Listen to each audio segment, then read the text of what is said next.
சேலம் மாவட்டத்துல பெஞ்சின் புயலால் பாதிக்கப்பட்ட கனமழையால் பாதிக்கப்பட்ட பகுதிகளை ஆய்வு செய்து பாதிக்கப்பட்ட மக்களுக்கு ஆறுதல் கூறி நிவாரணங்களை வழங்க தமிழக முதல்வர் மு.க.ஸ்டாலின் அவர்கள் இன்று காலை சென்னையிலிருந்து புறப்பட்டு மரக்காணம் போய் அங்க பொதுமக்களுக்கு நிவாரணங்களை கொடுத்து ஆறுதல் சொன்னாரு.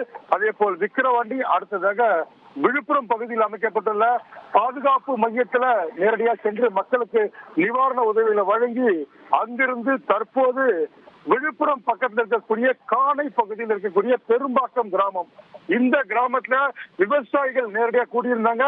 அவங்க கிட்ட என்ன மாதிரி பாதிப்புகள், மழை வெள்ளத்தால் ஏற்பட்ட பாதிப்புகள் குறித்து அவர்கிட்ட கேட்டு தெரிஞ்சுக்கிட்டாங்க. அங்க இருந்த நெல் பயிரையும் பார்த்தாரு. இதனைத் தொடர்ந்து அவர்கிட்ட கோரிக்கை மனு வாங்கியிருக்காரு.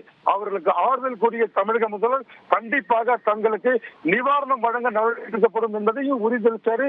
இதனைத் தொடர்ந்து அடுத்ததாக அரங்கநல்லூர் பகுதியில தமிழக முதல்வர் பாதிக்கப்பட்ட பகுதியை ஆய்வு செய்து அங்குள்ள விவசாயிகளை பார்க்க இருக்கிறார்.